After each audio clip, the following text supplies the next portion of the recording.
누군가에게 디도서 3장 1절부터 7절 말씀이 은혜의 통로가 될 줄로 믿습니다. 여러분 더우시죠? 열대야라고 합니다. 어제 보통 더운 날씨가 아니었습니다. 습도도 높고요. 또 오늘 장마가 시작된다라고 하는데요. 하나님께서 우리를 피난처가 되어 주셔서 우리가 예수 나의 피난처 예수 안에 거하고 또 예수가 있는 곳에 내가 있기를 원하고 아니 내 모든 삶이 주님과 함께하는 그런 인생 되기를 원합니다. 제가 오늘 소나무 향기에도 어떤 이미지를 하나 공유할 텐데 하나님이 우리에게 우산을 씌워주시는 것처럼 아니 하나님 자신이 당신의 몸으로 우리의 인생을 덮어주시는 것이죠. 마치 구약의 구름 기둥과 불 기둥으로 우리의 삶을 안전하게 그리고 편안하게 지켜주시는 것. 여러분 예수가 나의 피난처라는 거 기억하시고 또 교회가 우리의 인생의 쉼터가 된다는 거 잊지 마시고 어려운 일을 당하고 힘든 일을 당하고 또 마음이 답답하고 우울할 때 교회로 찾아오십시오. 교회에서 주는 은혜가 있습니다. 그 본당에서 엎드릴 때마다 하나님의 위로가 성령이 우리를 안아주시는 기운을 여러분들이 느끼실 것입니다. 혹시라도 그럴 일은 없겠지만 짐 싸서 나가야 될 일이 있으면 갈 데 없어서 엉뚱한 데 헤매지 마시고 교회로 오셔서 교회에서 주무셔도 되니까 여러분 교회가 여러분들에게 만민이 기도하는 집뿐만 아니라 우리의 인생의 쉘터, 우리의 인생의 정말 도피성이 된다는 것도 꼭 기억하십시오. 요즘 보니까 더위 대피소 뭐 이렇게 폭염 대피소 뭐 이런 용어들을 쓰고 곳곳에 그런 장소가 있다 그러는데 교회도 그런 곳이 된다는 거 여러분 잊지 말았으면 좋겠습니다. 자, 오늘 디도서 1장부터 3장까지 짧은 말씀입니다. 오늘과 내일 디도서 3장을 다 보시게 될 텐데요. 오늘 그 전반부입니다. 디도에게 사도 바울이 엄히 가르치라고 얘기하고 있습니다. 누구에게요? 그레데 섬에 있는 교인들에게 여전히 세속적이고 여전히 죄악 가운데 그 죄의 습관을 쫓아 살아가는 그 동네 사람들, 그 마을 사람들, 그 나라 사람들, 우리 집안 사람들, 우리 가족들이 여전히 거짓말하고 속이는 자고 비방하는 자로 모함하는 자로 온통 죄의 습관과 관습을 쫓아가는 그 인생들에게 꾸짖으라고 얘기하고 있습니다. 그리고 제발 그런 세상 말을 하는 입은 닫아라라고 얘기하면서 아주 거칠기도 하지만은 꾸짖으면서 얘기하고 있는 것이죠.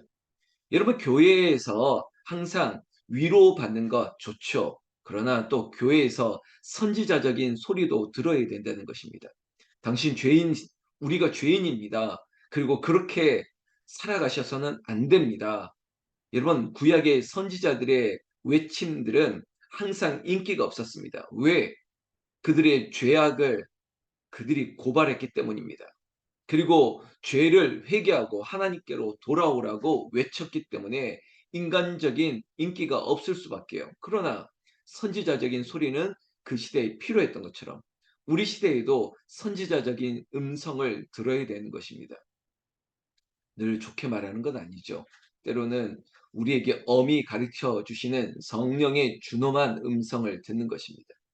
오늘도 그 연장선에서 디도가 가르치는 것입니다. 그리고 사도 바울은 이렇게 가르치라고 말했던 내용이니까 우리에게도 필요한 말씀인 걸로 믿고 오늘 말씀을 보시겠습니다. 3장 1절에 너는 그들로 하여금 통치자들, 권세 잡은 자들에게 복종하라. 여러분 예수님도 이런 말씀을 하셨습니다. 자, 동전을 보여주면서 그래 그 동전에 무엇이 그려져 있느냐, 무엇이 쓰여져 있느냐. 아, 이건 가이사의 얼굴이 그려져 있습니다. 그러면 가이사의 것은 가이사에게 드려라. 여러분, 세상 통치 앞에 그 질서에 순응할 것을 얘기하고 있습니다. 소크라테스도 얘기했죠. 악법도 법이라고. 그 법을 우리가 따라가면서 하나님의 자녀다움을 잃지 않을 수 있는 그 수준 높은 차원 높은 그리스도인의 존재감을 나타내자라는 것이죠. 여러분 보십시오. 3장 1절에 통치자들, 권세 잡은 자들에게 복종하고 순종하라고요. 우리는 너무 이렇게 편하게 비난을 합니다. 그래 뭐 대통령이 국무총리가 뭐 국회의원이 누가 공무원이 시장이 도지사가 막 이러면서 쉽게 쉽게 얘기합니다. 제가 언젠가 저희 아내와 함께 그리고 좀 합리적인 식당 어디 있을까 하다가 찾은 곳이 기사식당이었습니다. 뭐 기사식당이 참 많겠죠. 우연찮게 저 마포구에 있는 기사식당을 한번 들른 적이 있었는데 제가 벽에 붙여 있는 문구를 보고 재밌어서 사진을 찍은 게 있습니다. 뭐라고 써 있냐면 "정치적 논쟁은 밖에서 하세요." 이겁니다. 택시 기사분들이 얼마나 많은 정치적인 그 언급을 많이 하시고 또 각자의 견해가 있다 보니까 그러면 그 식사 중에도 기사분들끼리 막 논쟁을 하시나 봅니다. 그게 너무 많다 보니까 오죽했으면 식당 주인께서 벽에다가 "정치적인 논쟁은 밖에서 하세요." 막 이렇게 했습니까? 그러면 우리가 택시 탈 때 세상 정치 돌아가는 거 다 알고 알 수 있다라고 할 정도로 택시 기사분들이 그것이 생업이다 보니까 사람들 얘기도 듣고 라디오도 듣고 그러다 보니까 많은 정보를 가지고 있겠죠. 그러다 보니까 그것에 대한 비난과 또 비판과 자기의 소견들을 얘기하는 시간이 많다 보니까 어쩌면 그걸 습관이 될 수도 있고 그로 인해서 같은 기사 종사자들과 함께 그것이 또한 논쟁이 되고 싸움이 될 때가 많은 것 같다라는 걸 느꼈습니다. 여러분 만약에 우리 교회도 마찬가지입니다. 교회 안에 세상의 정치적인 견해는 다릅니다. 저에게도 막 이런저런 쓴소리 하시는 분들이 많았습니다. 목사님 혹시 태극기 아니냐고, 목사님 혹시 촛불 세력 아니냐고, 그러면서 저에게 죄송합니다. 비난은 아니겠죠. 충고하신 분들도 많습니다. 목사님 그렇게 기도하시면 안 돼요. 목사님 태도를 그렇게 하시면 안 돼요. 뭐 이런 얘기를 하신 분도 있습니다. 그거 제가 그분이 하신 말씀이 틀렸다는 게 아십니다. 그럴 수 있습니다. 그러나 교회 안에 어떤 세상적인 정당과 그로 인한 비판과 그런 소리마저도 우리는 받아야 되는 것입니다. 그것이 일어나기 시작하면 서로에 대해서 척을 지게 됩니다. 그리고 서로에 대해서 너는 우리 편, 나는 내 편, 막 이러면서 갈라지게 되는 거죠. 여러분 교회 안에 그럴 수 없습니다. 그러시면 안 됩니다. 여러분 세상의 임금들에게 우리가 복종하라라는 말씀도 있죠. 왜냐하면 그것이 우리의 생활과 밀접하기 때문에 여러분 우리가 기도해 주라는 것이에요. 미워도 다시 한번. 여러분 세상 정치 권력이 100년 가는 그런 권력이 있겠습니까? 심지어 우리 대한민국 권력도 10년 이상 가는 권력 없습니다. 바뀔 거예요. 또 변할 거예요. 그러면 우리에게 주어진 그 시간만큼 기도해 주고 비난이 아니라 오히려 긍휼과 자비를 느끼고 더 기도해 줘야 되지 않겠습니까? 여러분 이러한 논쟁들이 교회 안에 그리고 이것이 하나의 분쟁이 되기를 원치 않는 거죠. 그레데 섬에 말이 많다 보니까 이 말로 인해서 충돌이 많았을 것을 예상할 수밖에 없습니다. 특히 3장 1 절에도 통치자, 권세자 복종하고 순종하라. 그리고 모든 선한 일 행하기를 준비하게 하며 아무도 비방하지 말며 다투지 말며 관용하며 이런 얘기가 쭉 나오죠. 어제 저희 집 아들이 학교에서 돌아와서 저에게 막 흥분해서 아니 문자로 먼저 보낸 말이 있었는데 이런 겁니다. 제가 어제 그래서 제가 좀 꾸짖었는데 아빠 저희 뭐 우리 학교의 과학 선생님 정말 이상하다고.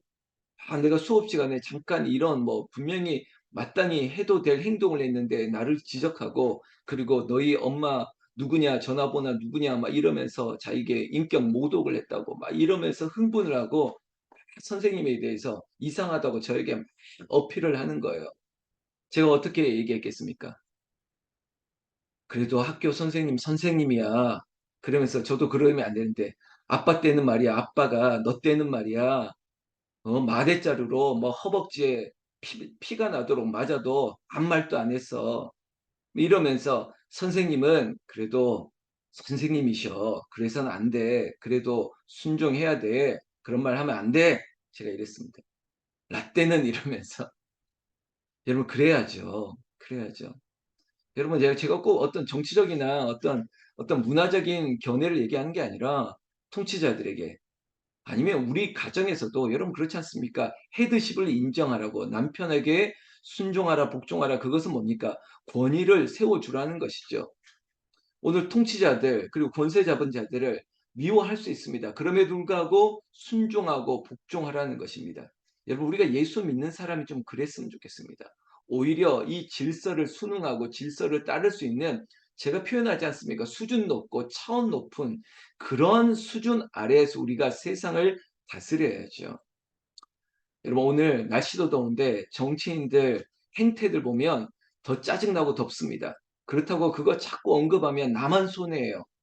그냥 마음의 평안을 가지고 기도해주고 따라갈 수 있는 그런 마음이 있었으면 좋겠습니다. 비방하지 말아라, 다투지 말아라, 오히려 관용해라, 이 말씀들을 좀 새겼으면 좋겠습니다. 그리고 2절에 후반절에 온유함을 모든 사람에게 나타낼 것을 기억하게 하라. 마음에 온유하십시오. 온유한 자는, 팔복에 보면 복음서에 온유한 자는 땅을 기업으로 받을 것이며 라고 했습니다. 온유하면 물리적인 토지나 부동산을 상속받는다는 것일 수도 있겠지만, 여러분, 사람의 마음을 얻을 수 있다는 것입니다. 마음밭이라고 얘기하지 않습니까? 내가 온유함으로, 앞서 얘기했던 관용함으로 그렇게 사람에게 다가선다면 그들의 마음을 얻을 수 있는 것이죠. 그런 어머니, 그런 아내, 그런 아버지, 그런 남편, 저도 그런 목사 되기를 원합니다. 그런 장로, 권사, 집사님 되기를 원합니다. 그렇게 살았으면 좋겠습니다. 이렇게 살 수밖에 없는 것은 오늘 근본적인 이유가 있습니다. 오늘 소나무 향기의 제목도 될 건데 3절 말씀에 중요한 말이 있습니다. 우리도 전에는 어리석은 자요, 순종하지 아니한 자요, 속은 자요, 여러 가지 정욕과 행락의 종노릇한 자요, 악독과 투기를 일삼은 자요, 가증스러운 자요, 피차 미워한 자였으나, 이런 말씀이 있습니다. 이 얘기를 쭉 얘기를 다시 드린다면 이겁니다. 우리가 전에는 죄인이었다는 것입니다. 우리가 주 예수 그리스도를 믿음으로 말미암아 주님이 내 안에 들어오지 않으셨다면 내 안에도 여전히 악독함이 남아있고 내 안에 여전히 사람들의 모함하고 비난하고 다투는 것이 습관이 되고 그랬던 이전의 모습이 내가 있다는 것입니다. 이전에 나도 그랬을 수 있다는 것입니다. 우리가 늘 나를 좀 돌아봐야죠. 이전에. 그래서 우리가 부르는 찬양 중에 이전에 주님을 내가 몰라 이렇게 얘기하면서, 나도 주님을 모르고 세상 가운데 살 때 이거보다 더했어. 내가 지금 저 사람들에 대해서 혹시 비판하고 비난하고 싶은 마음이 생길 때, 아니 그래 나는 예전에 더했지, 이런 마음을 좀 가졌으면 좋겠다는 것입니다. 그래서 제가 어젯밤에 이 말씀 묵상하다가 제가 이런 글을 좀 썼습니다. 나도 죄인이었다. 여전히 구원받은 죄인이며 여전히 나는 의롭다 칭함을 받았을 뿐이지 하나님 앞에 나는 부끄러운 죄인일 뿐이다. 이런 문장을 이렇게 막 쓰면서, 그래 내가 목사일 뿐, 내가 전에 목사이기 전에는 나도 부끄러운 그저 하나님의 자녀로서의 모습을 가지고 있었지, 이러면서 내가 하나님 앞에뿐만 아니라 성도들 앞에 어떻게 하면 정직하고 의롭게 살 수 있을까, 늘 자신을 거울을 세워놓고 자신을 바라보는 것이죠. 여러분, 오늘 꼭 기억하십시오. 우리가 이전에 죄인이었다는 것을, 오직 하나님의 은혜로 예수 그리스도를 믿음으로 말미암아 지금의 내가 되었다는 것이죠. 아마 우리 가운데는 스스로에게 이런 고백할 겁니다. 내가 예전에는 보통 아니었어. 내가 지금 나는 아니었어. 이랬던 분들이 있을 것입니다. 또한 이걸 조금 더 표현을 이렇게 해도 될까요? 예수 안 믿으셨으면 보통 분이 아닌 분들이 한두 분이 아니에요. 우리 교회 담임 목사부터 그렇습니다. 제가 예수 안 믿었으면 내가 어떻게 했을까? 여러분, 내가 예수 안에 없었으면 내가 어떨 뻔했을까? 이런 마음을 가지고 저 정치인들 아니면 저 대통령 아니면 여러분들 주변에 있는 사람들 바라보면서, 그래, 저 사람도 예수 믿으면 변할 수 있어. 예수 안에 있으면 달라질 수 있어. 이러면서 우리의 눈이 관용을, 그리고 우리의 마음이 온유함으로 사람들을 대할 수 있는 저 여러분들 되었으면 좋겠습니다. 날씨도 더운데 그래야 되지 않겠습니까? 성경 말씀 4절 보십시오. 우리 구주 하나님의 자녀와 사람 사랑하심이 나타날 때에, 여러분, 우리의 인생의 목표는 하나님을 사랑하는 것이고 그리고 이웃을 사랑하는 것입니다. 주 예수 내 마음에 들어가 계시고 내가 예수 믿고 그리스도의 존재감을 나타내는 것은 사람들을 대할 때 사랑으로 대할 수 있는 것입니다.